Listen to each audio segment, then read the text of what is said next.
You're entering Corsi Nation. This is Jerome Corsi, and today we've got a really special guest with us. We're going to do the first interview on a newly published book. It's Meredith Miller who is joining us. Meredith, how are you? I'm good. Thank you so much for inviting me. Well, your book has just come out here. It's Becoming Whole. And in fact, it's one that I helped get. I was the managing editor on this as an acquiring editor with Post Hill Press. I wanted this book to come into press. And this is your website, I guess, right here. What is your website, Meredith? It is. It's innerintegration.com. Innerintegration.com. Okay, I think it's a brilliant book. I really like it a lot, and I want to do as much as we can to get people to understand and buy it and read it. First of all, give us some of your background, Meredith. Tell us what your career has been and how you came to write this book. So I've been doing holistic healing for about 25 years. I've studied a bunch of different modalities, traveled around the world, studied with different teachers. I started with more hands-on healing initially, and then I moved into coaching and then working online in 2012. And for several years, I worked in narcissistic abuse recovery. And then in 2020, I started hearing the calling to dig deeper in my own inner healing. And as I began to do that, now I'm working with people who are further along in the trauma healing process, who want to transmute their trauma into a new sense of purpose. Okay, so essentially, are you a psychologist or a psychiatrist? I am neither of those. I call myself a coach, but I work in the holistic world. So that's body, mind, spirit. That's looking at the human being as a whole. Okay, so it's more of a holistic approach. Exactly. To, I guess, wellness, mental wellness, psychological wellness, and you're coming at it from the disciplines of holistic methodologies or modalities. That's correct. Okay, so you've studied then, I'm sure, a lot of different, both religions and psychological approaches, and your book certainly reflects a lot of thought on how human beings are put together. And I think a really deep understanding of narcissism and how people become captive and become held in captivity. And your subtitle is How to Prevent Stockholm Syndrome and Transcend Darkness in Your Life and Relationships. Okay, so now, what is the Stockholm Syndrome? So this is a concept that's really misunderstood, I believe, even in the fields of psychology and psychiatry. I believe they're taking it very literally. So they believe, for example, it came from this bank heist that took place in Stockholm, Sweden, where people were held as physical captives in a hostage situation. And so most psychologists and psychiatrists believe that it can only take place between strangers and it has to involve physical captivity. But from my perspective, that's not true, because the subconscious, whatever you're imagining or remembering, is the same as what's actually happening in your reality. And so what I discovered through observing so many different cases of abuse and experiencing this myself is that when you believe that you're in a state of captivity, you believe there's no escape, that's just as real to you as if you were actually held in a physical hostage situation. So that's why I renamed it a state of captivity, to help people recognize this is a state of consciousness, not a state of physical confinement. So in the Stockholm Syndrome, this incident you refer to, which is a very important incident in the history of terrorism or violent action like terrorism, the victims actually sided with the terrorists. Is that correct? That's true. And so go ahead. So what happens in these abusive situations is the victim tends to become an accomplice to the abuse. They participate in the abuse without realizing what's happening. They're doing this as a survival mechanism. So they're complying with the abuse and the abuser, and they begin to believe that the abuser actually cares about them or wants them to be safe or wants them to be healthy. You say, you write in the book, the state of captivity is an inner state. It is psychological, neurological, and spiritual. Therefore, it is psycho-neuro-spiritual state of captivity. It's a state of consciousness that becomes a reality. And to continue to say, the subconscious mind cannot differentiate between what's vividly imagined and what's actually happening. Physical confinement isn't required because there's a perception of no escape, and that's what matters to the subconscious, which drives our behavior. While the prison bars may be imaginary, they are very real to those experiencing them. Okay, so you say yourself you've experienced being in captivity. You want to give us a little glimpse of that without necessarily going too deeply, but basically, what did you experience? So I came from a family system where the legacy of abuse was passed on from generation to generation. In my particular family, it was sexual abuse and emotional abuse. It wasn't physical abuse. And so when you grow up in a family system like that, you get programmed for life to perceive abuse as love and home. So, of course, emerging into adulthood, I got myself into all kinds of relationships and work situations and communities and all kinds of experiences that was very similar because my nervous system was programmed to recognize that as love and home. My psychology was programmed to recognize that as the same, and I was locked in that spiritual state of captivity. And you say there's kind of these different stages of how this, you study a lot of domestic violence as well. Is that right? Yeah, and so domestic violence can be physical violence, but it can also be psychological violence. And that's often what's not spoken about. Typically, when people hear the word abuse, they imagine a battered woman. But abuse is not always physical, and the victims of abuse are not always women. The perpetrators are not always men. A woman can be narcissistic and abusive to a husband. Correct. And a man could be abused. And that's not usually what people think of domestic violence, but you're saying that's a form of domestic violence. Correct. And you say that there are a state of captivity is induced through 4 specific parameters, which have always been used for the control of domestic violence, as well as in abusive families, workplaces, cults, and society at large. So first is isolation, physical, psychological, or both. Second, acts of perceived kindness. Third, perceived threats to one's life, and perceived inability to escape. So you want to elaborate on that? Explain that to us? Yeah, so the isolation is where the abuser positions him or herself as the sole narrative of reality. So they will isolate the victim psychologically from external perceptions of reality. That could be your family, your friends, things that you read online. The abuser has to position themselves as the one who controls reality. And so information control is reality control. That takes place in relationships just as it does in a society.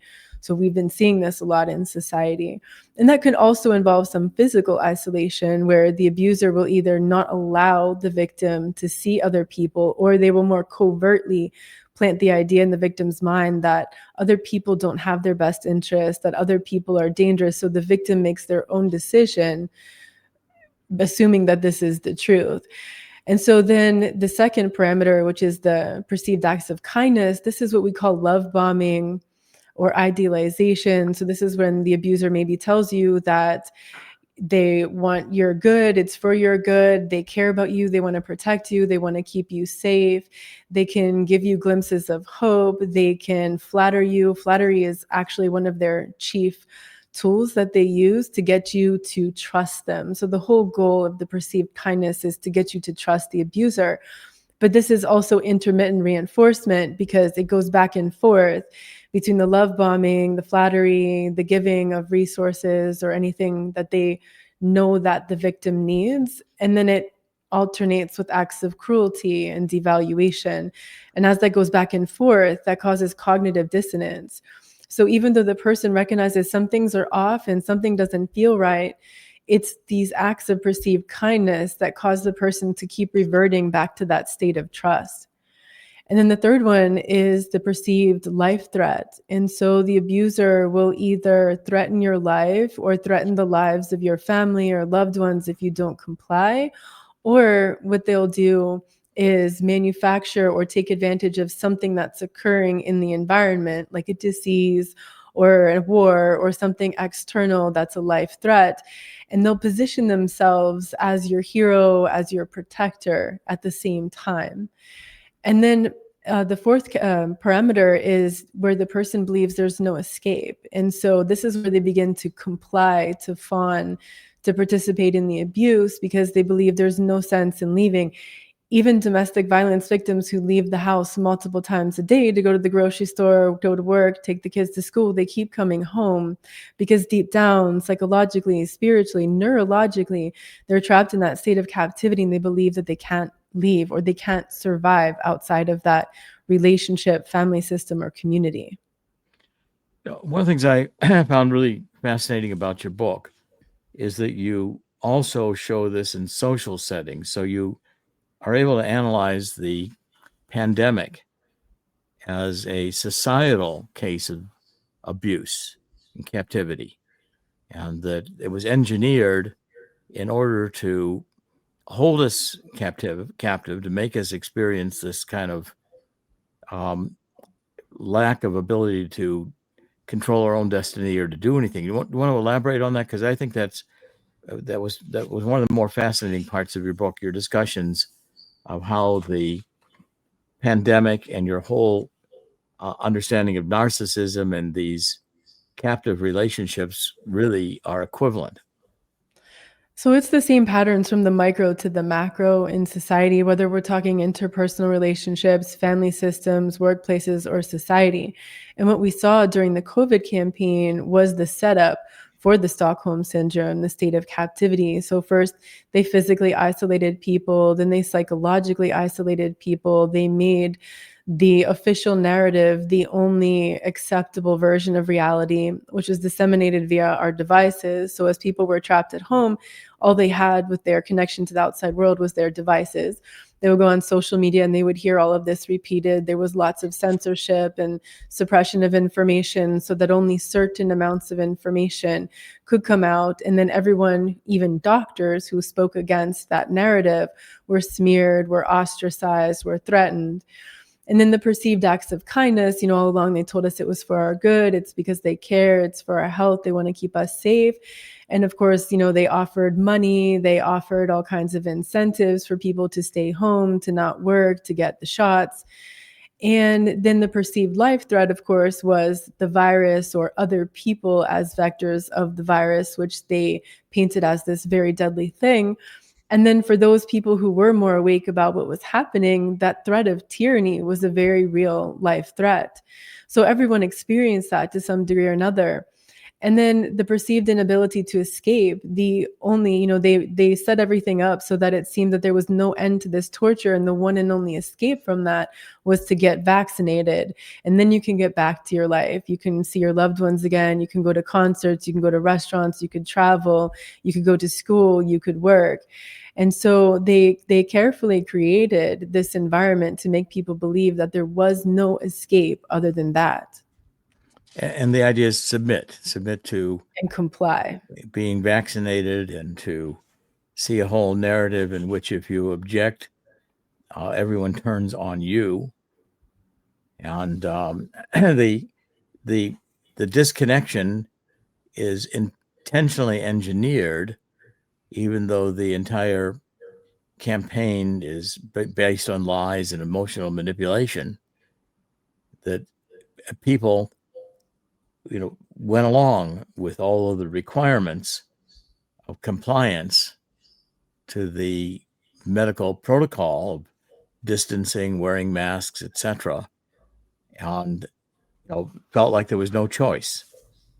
And so it's in a similar way to the pattern of us being in an abusive relationship, where the same kinds of things happen on an individual basis or a family basis, and you're seeing the same pattern. Is that correct? That's correct.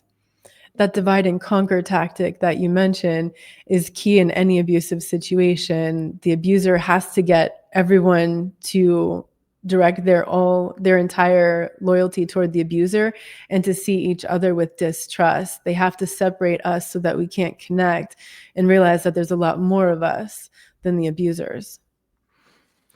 Okay, now, so while you're describing the problem and going through, all of the first part of the book is Becoming Whole. So you're really writing this to explain to people how you get out of this trap? Do you want to explain that to us? What can you do once you realize you're in this situation? What did you do when you realized you were in this situation? Yeah, so the trauma of this is very fragmenting. And that's why I describe becoming whole, because that wholeness is the healing process after trauma. It's reintegrating ourselves after this incredible damaging experience has happened. So the very first thing is the truth that we have to accept. And the first level of that is external. So a person has to realize what the abuser is doing and what's happening to them. And that's unfortunately where most people get trapped. Even those who wake up to that and understand they've been abused and who the abuser is, they often get stuck there in that external focus. That's the victimhood, the powerlessness. The next level of truth is the internal truth. And that's where we accept our self-responsibility and recognize how we were participating. Not that the abuse was our fault, but that we each are participating in our reality and we made certain choices. We stayed when we experienced that sense of something was off. We somehow participated in our own captivity. And when we can be honest with ourselves and start to recognize that, that's the point of empowerment. That's where we recognize that our choice is our power and we can start to make new choices. And the next hurdle that people run into, which I named as the fifth parameter of the Stockholm Syndrome or state of captivity, which isn't discussed, it's almost like a tripwire that happens once a person wakes up to the abuse. They get so focused on the injustice that happened that they develop this attachment to it. And I lived my whole life, most of my life like this, where I just saw all the injustice and all I could think about was all the injustice that happened to me. And that kept me in this repetitive loop of more injustices happening to me. And I see a lot of us falling into that now in society where we're so focused on all the injustices that happened and the crimes against humanity that we aren't able to start the healing process. So that's an interesting thing that happens once a person wakes up. And then once we start to dig further into the wholeness and the restoration of ourselves after the abuse, we're going to need to look at our self-worth. And that's really our biggest immunity against abuse, is rebuilding our self-worth, because the abusers tear down your self-worth. Some people maybe never even knew what having self-worth is because they grew up in family systems like this. But when we know our worthiness and we have the boundaries and we know we have the right to set those boundaries to protect our worthiness, we become immune to the abuse. We are easily able to say no and to opt out and to recognize, have that spiritual discernment that something is wrong. So rebuilding self-worth is really key. And another part I describe is the growing up process. And so each of us has experienced traumas in childhood. Even when we think our childhood was great, typically when people say that, there was a case of emotional neglect, things that were even normalized as culture, as that's just the way things were. And we don't recognize how that affects us in our lives.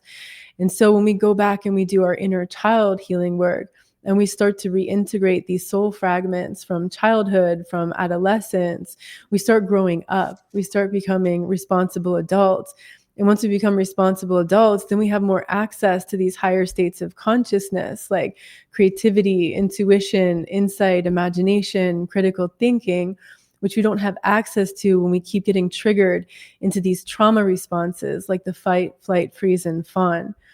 And so really building resilience is this process of facing the trauma, experiencing the feelings, honoring our experience of what happened, and then digesting those feelings. So not getting stuck in the pain, but allowing that pain to be recognized instead of pushing it away, instead of escaping it, instead of avoiding it, and allowing it to be digested so that we can integrate the gifts. Because every traumatic experience that happened, including what's been happening in the world, contains these gems, these gifts that we can integrate afterward, new levels of strength, new wisdom that we can integrate. And in doing this process, we're not only restoring our own wholeness, we're also changing the future for the next generation so that we don't pass forward this burden of unresolved trauma like those who came before us. There's several passages in the book that I found really particularly interesting. And the book we're talking about, again, is Becoming Whole, and it's by Meredith Miller. We're interviewing today, and the subtitle is How to Prevent Stockholm Syndrome and Transcend Darkness in Your Life and Relationships. I really recommended it. I wanted this book to be published, and I'm very pleased with how it's come out. I think you did an excellent job writing this, Meredith, and It's very readable. I'm very grateful to you, because if it wasn't for you, this book couldn't have happened. Well, I'm glad it's happening, and now we got to make sure people know about it and read it. I think it's very important. You talk about interesting discussion about Stuart Brand, who is a Stanford-trained idealist and systems thinker. And in 1966, he started saying, why haven't we seen a photograph of the whole Earth yet? Now, he made buttons and sold them at college campuses, and they sent them to scientists, engineers, policymakers at NASA. He wanted to get a image of the whole Earth. We had never seen the Earth from a perspective of outside the Earth, where we could. And then, of course, when the Apollo 8 mission took that famous Earthrise photograph with one of the astronauts, William Anders, the world had its first view of Earth rising as the sun rises above the Earth, or appears to on dawn. Well, the Earth rose above the sun, as it were, as dawn and the moon. And so tell us about why that photograph was so important and what the evolution of that was all about. So that chapter is on the liminal spaces, these in-between worlds that we're in when something traumatic happens, for example, and the world is no longer the same. Our life is no longer the same as it was before that trauma, but we're not fully in this new world yet. And so I'm describing where we are as society. We're in this weird state where lots of people are describing life is surreal. Things feel very surreal. The COVID thing happened and then it just went away as if it never happened. And people are in this limbo state. And so I was describing some of the progression in history that took place and the liminality, and how art is often used as a powerful transformative tool. And that can be used for healing trauma, but it can also be used as propaganda and weaponization. And there's often this talk about unity and how, unity is the most important thing, and we just all need to get together and unify and everything's going to be all right. And that sounds great, except when you're talking about dealing with abusers, because if you unite with abusers, that puts you in danger. And oftentimes we are brought together in political campaigns that offer unity that aren't for our highest good, that have subtle manipulation in the subtext. And so this Earthrise image was really interesting because, they had made sure that so many people around the world could see this broadcast so that everyone was entering this collective awe. And there was reason for feeling that awe. It was the first time people had seen, allegedly, this view of the Earth from a spaceship orbiting the moon. But also, I believe that was used to manipulate people. And when we see how that started to create this progression in the technological developments that took place, in the control grid being created with the technology, I'm urging some caution, because I feel like our Earthrise moment is coming, that perhaps there will be some image or some form of art or something that involves outer space or technology in some kind of way that may be used to manipulate us to open to something that may or may not have our best interests at hands. It's fascinating. You talk about the avant-garde art, the post World War I and World War II era with all the surrealism and how it reframed our image of reality. Why don't you discuss how that goes together with your discussion of the Earthrise? Yeah, so after World War I and the so-called Spanish flu pandemic, that was in the 1920s when surrealism emerged as a form of art. And from my perspective, it seems that they were trying to make sense of the absurdity and the destruction and the horrific things that had taken place in the world, which most people were not able to talk about, were not able to address, much like what's happening now, 100 years later. What's happened in the last several years, we're not talking about it. And so I believe that the artists were trying to bring out from the subconscious these ideas and help people they were trying to help themselves process it, but also offering this opportunity for people to see this art and perhaps have a transformative experience and be able to process what was going on. And so as time went on, then, there was the Depression and there was World War II, and the surrealists were still making art, and they were persecuted by the Nazis actually as degenerative art and producing these ideas that were unacceptable at the time. And so the avant-garde, that's an interesting military term because this is like a reconnaissance unit that goes out ahead of the main army. And so they're scouting the terrain ahead. And the avant-garde artists, their role in society, which Benjamin Olinde Rodriguez said, the artist has a moral obligation to be the avant-garde of the species, to bring these themes into the collective consciousness that people aren't ready perhaps to see. And so Andre Breton came up with the concept of convulsive beauty, which is like something contradictory, something that's shocking or surprising, that's so beautiful that it touches the pain and it makes you cry.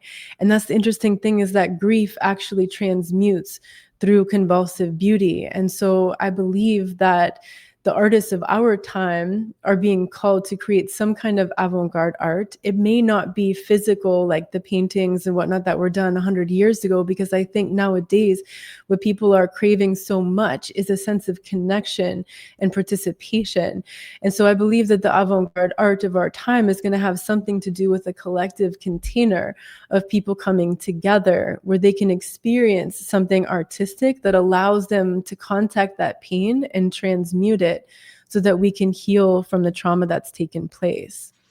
It got a fascinating discussion about how humans are creating technology in the image of our biology, that the binary code of computers is like our nervous system functions, and that we're getting increasingly dependent on technology to the point where we're interacting more with our devices than with other human beings. And so you write this paragraph up, children nowadays are born, they're called digital natives. You know, a 4-year-old kid usually knows more about using your smartphone and tablet than you do. That's because she was born with the upgraded tech package in her nervous system, which she inherited from her parents who were trained to use the devices. And so you say each new generation's biology is becoming more integrated with the technology and vice versa, while many think that transhumanism is something of a far-fetched future. I would assert that the merging of humans and AI is already underway. That's very interesting. Why don't you elaborate on that? So this is part of what I'm calling the pandemic of disconnection. And I believe this is the pandemic that's going to have long-lasting generational impacts, not this so-called virus that took place. And what's happening is we're more disconnected now than ever. This didn't start with COVID. It started actually with the digital age. And so as the technology was increasingly being introduced, we've been slowly but surely socially engineered to co-regulate more with our devices than with humans. As mammals, our nervous systems are meant to co-regulate with one another. We're meant to feel this sense of safety together when we're not in a state of defensiveness, like fight, flight, freeze, and fawn. So when we're in a state of neurological balance, we're able to have this healthy connection that actually creates a sense of homeostasis in our holistic health. And so during COVID, what happened is we were isolated, we were kept at home, and there was this social engineering to make us turn more toward our devices than ever. People became more dependent on their devices, working from home, everything. Children who didn't go to school were left on their devices. And so what's happening is we're becoming more disconnected from one another, and we're being led into this world where we're trained to co-regulate with our devices. If you're standing in line at Starbucks or somewhere, people aren't talking. Everybody's looking at their device. As soon as people get anxious, they pick up the phone, they pick up their device. When two people are sitting at a table, they did a study a few years ago. If there's a cell phone on the table, whether it's face up or face down, both people are hesitant to get into a deep conversation because both of our nervous systems are anticipating that someone's going to reach for that phone and interrupt that connection. So we have these children now who came into the world having no understanding of what is life or what is relationship before the devices. You and I come from generations where we remember life before the internet and before these devices. We remember human connection before all of that. They have no background experience of that. So my calling is for us to pay attention and recognize what's happening, because these children are going to grow up. What is life and relationships going to be like for them when they have no background understanding of connection without these devices? It's you say one thing is certain, Although a paradox, our human experience is fractured yet interconnected. Whether we're aware of it or not, we are all searching for meaning amidst the chaos, trauma, and shock. Here, the shadow of the threshold that leads to our future, we are navigating the liminal spaces together, yet we are more isolated than ever. That's an interesting concept too, though, so that, the isolation that's brought on by all these devices is, again, when you go through your cycle of isolation and occasional acts of kindness and the whole feeling you're trapped and you can't get out. We're really trapped in this internet technical device world. I mean, how do you function if you don't function within that world? It's like someone says, to me, I got asked the other day, what was life like before we had these devices? And I said, you mean these surveillance instruments that we're carrying around? We don't realize that, we are entering into a world where we are submitting to every action that we are undertaking being monitored. And that's that's isolation. It's interconnected, but it's also interconnected isolation, which is, what a comment on that? I see that as being one of the great threats of the future. Absolutely, because simulation is replacing connection. It's a false sense of intimacy, a false sense of connection that we have through these devices. You and I are having this connection now, which is amazing because of the technology. Yet at the same time, we're not connecting in person, which is that mammalian co-regulation piece. Like there's some degree of that happens online, but it's not the same. And so it's really concerning where this is going because our nervous systems are being changed by these devices because it's the same language that our nervous system speaks. That transhumanism is already happening. Right now, the device is external, but it probably won't be that long before they offer us a solution where the device is implanted inside of our bodies for convenience or for your good in some kind of way. And that's really alarming. And so this is my calling to humanity to recognize what's happening because we're losing our ability to connect. And I'm concerned where this goes for future generations, that they lose this ability to connect, then they're entirely plugged into this hive mind through the technology, which is increasing at a rate far faster than we are able to adapt. In the past, the increase in technology was quite slow over time and people had a chance to adapt slowly. But now we're reaching that vertical part of the curve where it's exponential growth. It's happening so fast. And we are so traumatized and shut down from what has happened in our world that we're just kind of drifting into this. And so most people aren't even paying attention because they're barely surviving at this point. And you talk a lot about the childhood trauma and how it gets unresolved, and we don't become responsible adults because we have not handled our wounded inner child. Want to talk about that?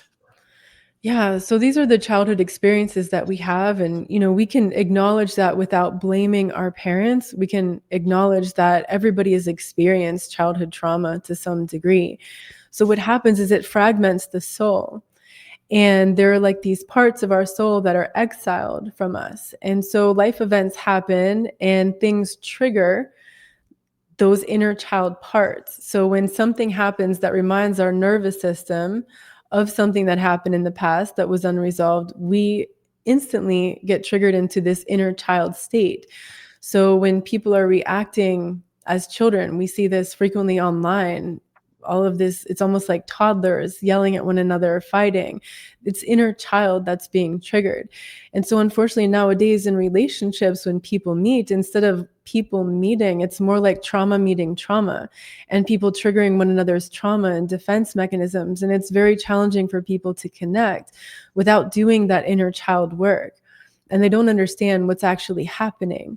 So this is why it's so important to integrate these childlike parts, because we're still living in this, even though we're adults. It's like being a child in an adult body until we integrate these parts of ourselves. And the inner adolescent is very similar, but it's a little bit different. The adolescent is the part of us that wants to protect us, that rebelled against whatever was happening. When we were very little children, we just had to comply to survive. Most of us learned that we can't fight, that there's nowhere else to go, that you either escape in some kind of way through fantasy or video games or food or something like that. And then by the time we get into adolescent, now we start to rebel against that to some degree. And what happens is it's challenging to hate our parents or to hate something that's happening in our environment. So we direct that hatred inward. And a lot of us are carrying self-hatred that plays out in our relationships as hating one another, but it's actually our self-hatred. And so integrating these parts of ourselves and processing what happened and then envisioning something different happening is what actually changes things, because our subconscious can't tell the difference between what we're vividly imagining and what's actually happening. So we can integrate these parts of ourselves and become responsible adults who don't get so triggered, who are more capable of being present, who are more capable of accessing these higher states of consciousness instead of getting triggered into these defensive primal states. We're talking with Meredith Miller, and the book is Becoming Whole. It just recently published, and it's one that I wanted to get published. I'm acquiring editor at Post Hill Press, and this is a book we wanted to publish: How to Prevent Stockholm Syndrome and Transcend Darkness in Your Life and Relationships. And we're going to have you back. I want to kind of like a last question: when you're counseling people, where do you start, and how does your counseling sessions go? What do you do with people to get them to become whole? So I don't counsel, I coach people, but the work that I do is holistic. And so a person will come to me with what they're struggling with in their life. Like, for example, maybe they feel like they're not speaking up. They really want to step into their purpose, but they feel like they don't speak up for themselves. They feel like they don't honor themselves when they're especially in a social context, right? So I'll get the person to talk about what's happening in their life now, and that activates this energy packet in their body. And so then I guide the person into an embodiment practice where I help them through their breath to bring their awareness further into their body and identify the sensations that are coming up as they're thinking about this situation in their life. So they start to name the sensations. Maybe it's a knot in their stomach or tension in their heart. And then we track the feelings. What does that feel like? Maybe they describe that they feel like they're carrying this heavy weight in their stomach that they can't let go of. Or maybe they feel like their chest is going to explode, and they explain the feelings. And then we get to the emotional layer. And once they identify the emotion, maybe it's fear, maybe it's anger, that emotion is the thread to the inner child memory that maybe the person doesn't even remember. So it's not about using their mind to remember, but we just ask the body and the subconscious to bring about the memory that's associated with the very first time the person felt that way.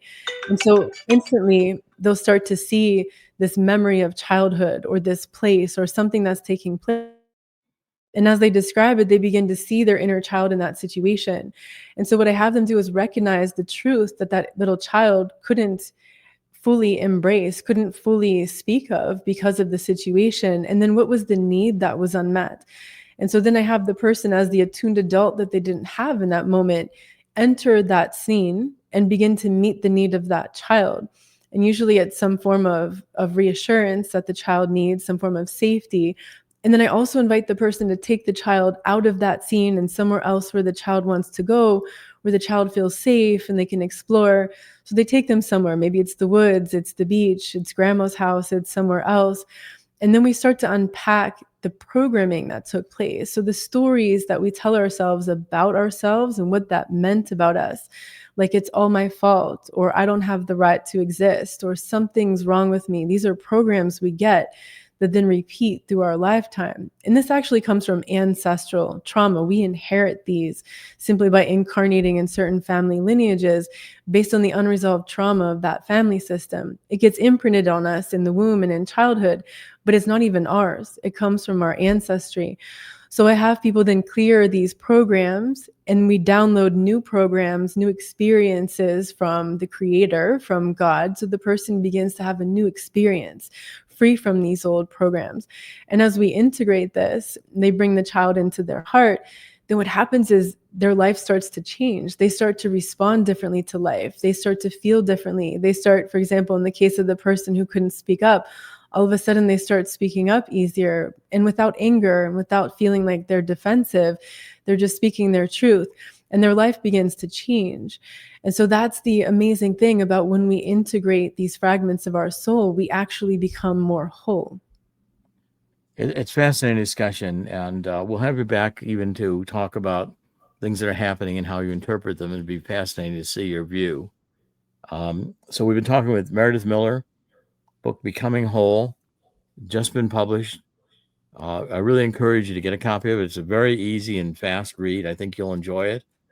It's fascinating and a very interesting perspective, which I think has a lot of merit to it. So thank you, Meredith. We really appreciate it. And again, your website is? Innerintegration.com. And people can reach you through your website? Correct. There's a way to interact with you so that they can you discuss transformative experiences and your counseling and how I think it's a fascinating website, fascinating book. And thank you for joining us. Thank you so much. So this is Dr. Jerome Corsi at CorsiNation.com. And in the end, God always wins. And I think Meredith's work is part of God winning. So God bless everybody for listening. We are doing podcasts every weekday. Thank you for joining us. And please take a look at this book. You won't be disappointed you did. God bless. Thank you for joining us. We'll be back tomorrow.